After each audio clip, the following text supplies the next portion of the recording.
Hey guys, welcome to the Armory. Today we're going to pick something else off the wall and cover it. And I'm thinking it's going to be this guy. This is an exceptionally cool micro Uzi, but it's like halfway between the old school micro and the new school Uzi Pro. It's got, flat top upper there. It's got a side charge, which is pretty slick. And yeah, honestly, really freaking cool. This thing popped up in Czech 2.5 years ago, 2 years ago, something like that, and just snagged it as a part of a bigger import. Was pretty stoked about it. So let's get all the deets on this guy.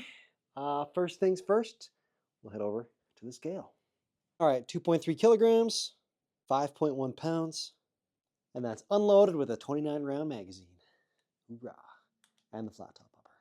Here you can appreciate just how small it is. Look at that guy. Full-size MP5 with stock, Beretta M9, A3, and this micro Uzi. And my pretty Aurora girl, huh? Aurora Bean. Hi, girl. And there's Argy. These are the crew. Goji doesn't really get down here, but you guys are all the best boys, huh? The best boys. And the girl, yes. Yes. Okay, back to stuff here. So, this is obviously an IMI firearm. You can see the markings. 9mm. It's a micro Uzi. This thing it's really cool. It's a transitional gun.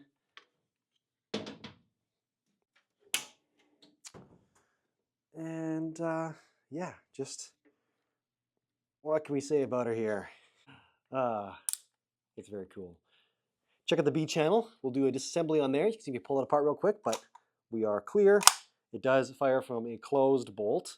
Let's get the trigger pull done nice and early here. So that's safe naturally. This is repetition.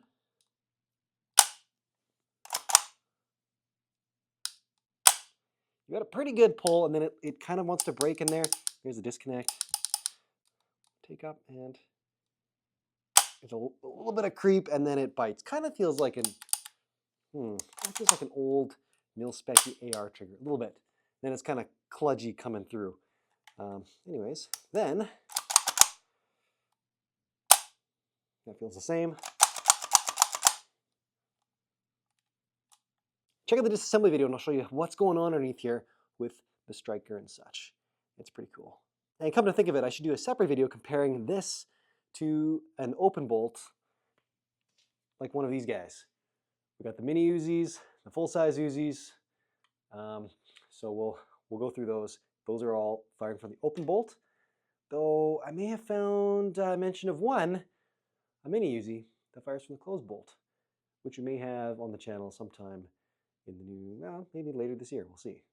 And that guy down there is the Spanish Uzi, the Z84, which I still need to find a magazine for, assuming I can't get my Steyr mags to work. Alrighty then, well, let's kick things off. Okay, what's the plan here? We're gonna do, I did the basic, I didn't do the measurement. We are 11 inches long, more or less.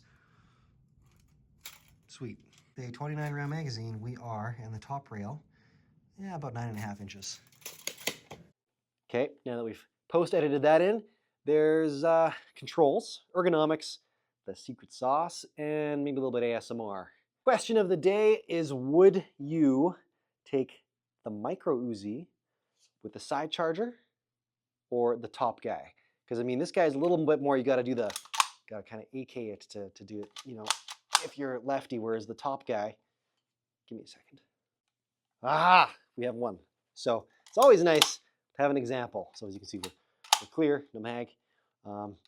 It's slightly less exciting, but at any rate, this is the old style handle. So micro Uzi, you get a micro Uzi either way. You get, you assume it's this guy for reasons, and you just pick. Flat top with the side charger and the pick rail. That's the bonus. You get this guy to throw a little something on there, or you get this guy if you're, lefty. And got this guy from my buddy Richard, the Real Deal Movie Arms, out of an estate sale. This was a couple of years ago, so pretty cool. That was before this guy came onto the scene. I was always obsessed with Uzis. I always thought they were the coolest thing. And micros were very unobtainium, as were minis. And those were just the extra cool ones. So I just really always wanted to grab them. And when that one popped up, first one I ever had a chance at finding, so I jumped on it. So thank you again, Richard, for that hookup. It was pretty sweet. So controls. Well, that's how that little guy works. You can pop it in. Oh, my cat has come to join us, and that's how this works. This is how the magazine button works. Nice little guy right there. Again, not really an ambidextrous developed gun. They went for more of those things with the Uzi Pro, which followed this guy. I think you had a mag release button kind of like right there. So like a handgun. But this is so satisfying just as a righty, boop. That's pretty slick. And then they have their whole, they were the one that kind of brought up this doctrine of having the magazine in the grip, and it was this hand-to-hand doctrine where that's why, if you're reloading hastily or in the dark or just, it was much easier to try and bring your hands to your hands to reload. They did actually slightly flare the mag well, which is nice. But rather than having something inserting in front of the trigger guards, thinking like a Tech 9 or something like that. So just a little bit of something for you there. Again, 29 round magazines, and they are double stack, double feed, 9mm. These are lovely to load. They're great. They have various viewpoints and over travel stop there as well. So very nice mags. My wife is calling me because it's off to dance class. I'll have to finish this video later. And we're back. So other controls, again, I think your side charger's pretty obvious here. If you want to do your barrel release, there's a little button right here. Press that in. That's going to allow you to spin the barrel nut off. Barrel pops out. Barrel has a nice couple little cut little compensators there. Off to the right to help Muzzle climb when she's under awesome mode. And there's a grip safety here as well. So even if you're ready to go, you have to press this in order to do that. Those are the controls. Here are your sights. Okay, well, there's your little diopter there and your little front post. That one you can obviously adjust. This one is driftable, so you would spin these guys to get that thing over. If you want to disassemble this guy, you're going to pull this little guy in right there, and that allows this top cover to pop off. And then that's giving it away. Go check out my disassembly video on the Beat channel, and I'll run it with the top off, which is always pretty sexy. Okay, so ergonomics. Now, this leaves a little bit to be desired, but honestly, it's not terrible. It's a little bit, textured there to get a little bit of a grip. This is bent down. This is rubberized, which is nice. You get your face on there, hot or cold. It's not too bad. This does put your face, like again, you have to really choke up on it, but this puts, it's a great side picture. Really nice side picture. I really am a fan of that. But when it comes to holding the gun, this is easy. You can do this like a handgun style. If you want to choke up on it though, you got to be careful. And this is why ergonomics are so important. I didn't tell you this earlier on when we talked about question of the day, this one with the flat top. There's a very distinct difference, and this one has a very distinct disadvantage. And that's for how you typically go to grip these guns. You can't do this, right? This is reciprocating. This is locked in to the bolt. So when you move the bolt, it moves the charging handle. So you gotta get very brave and choke up on here and keep your knuckle below that charging handle. That is how you, and then, that's not great. This is also gonna get cooking hot. We'll be back to this in a second. The flat top, this part is actually, okay, it's, you'll see here in a second if I grab the bolt again. See, this is disassociated with the charging handle, non-reciprocating charging handle. That's nice. So you cock the gun, then you can do this. Not that that's super comfortable, but you can definitely choke up way nice and high around here, still staying clear of the barrel. But yeah. Now this gun has it as well. This little lug up here. This one actually came with a full 6 o'clock rail that goes up to like here. Now, I would want to put a flashlight or a laser on there. However, you could put a foregrip, a vertical foregrip, and that's so you could hold it as well. So you have that option. I know I would, I love hooking around charging handles, that are non-reciprocating. The original B&T APCs had the same problem. I would always do that, and then I would cause a malfunction because I'd be hooked around it, fire it, and then it would, and that doesn't feel great either. But yeah, this would feel worse, especially if you're going full bore. Otherwise, I like all the controls. Again, they're a little righty preferred. The grip is a little chunky there, a little brick in the hand, and it's a very vertical, like you're grabbing a brick. I don't mind it. I don't mind it, but it is something to get used to. It doesn't have that nice swept back feel of the MP5 or something like that. But yeah, like just look at these beautiful swept back grips. Very, very comfort. This is like function, not comfort. So I feel like the Germans would have been more for the just straight up function element, but the Israelis, they took it home. Secret sauce is that even at the 1200 or so rounds per minute this thing fires, it is pretty controllable. Thanks again, Battlefield Vegas. Surprisingly controllable. This is 1200 rounds a minute. The Mini is around, 1,000-ish rounds per minute. And then the full size is chugging away at, that 550, 650, somewhere in there. I think around 600, 650. And it's just interesting, having fired all three in short succession, it's a cadence thing. You shoot the full size, and it's like, oh, this feels amazing. It's just like a brick spitting lead.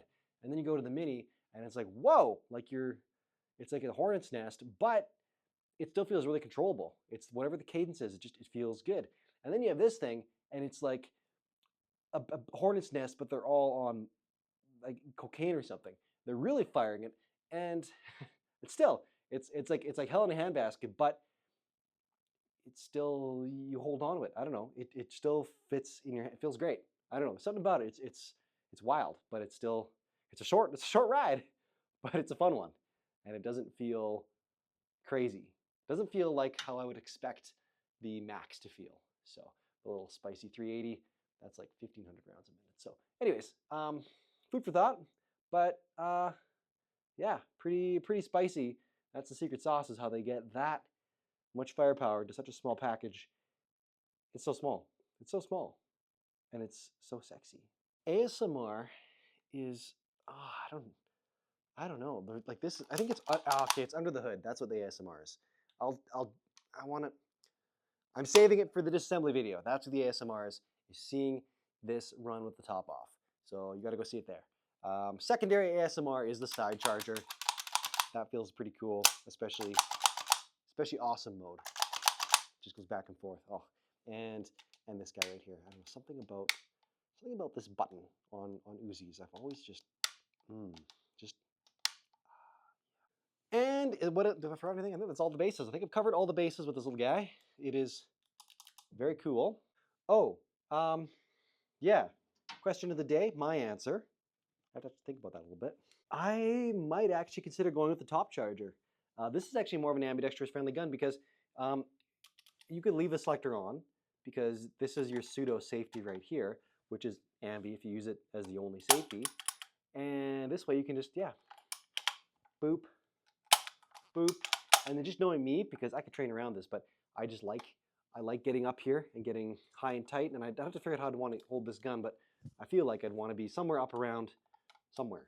And all right, chilling on the couch, editing, and I realized I forgot an important point. The reason I like to choke up on something like the Uzi is because the Uzi has a lot of reciprocating mass high up.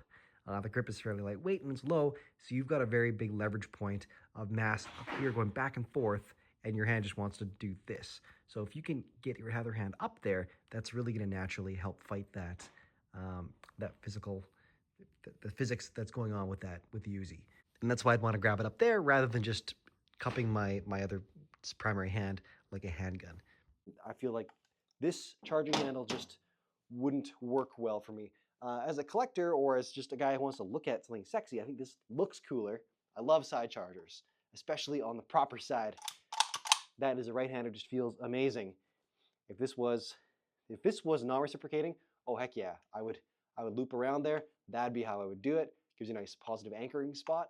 Alas, it's very much so reciprocating, and I would naturally want to do that, and that would cause problems. So I think I could forego the red dot and just, yeah. That's the one I should go with. This is the one I still want to go with. Anyways, that's, I think, the video for today.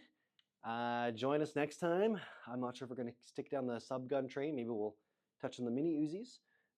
Maybe we'll just do we'll finish the Uzis off, and then we'll get into something else. That's something for me to think about. I should do or at least I should do all the Uzi family so you can see them all together. That'd be a fun one too.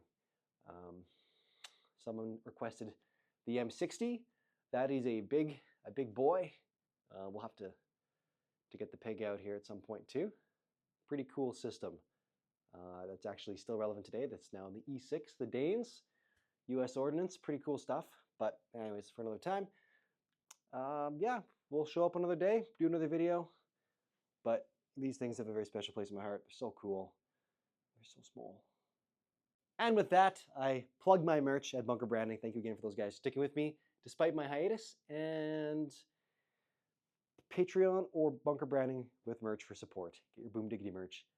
It's awesome. It's good quality stuff, and I'll appreciate it. If I ever see you wearing it, I might even say hi. Merch. Boom Diggity.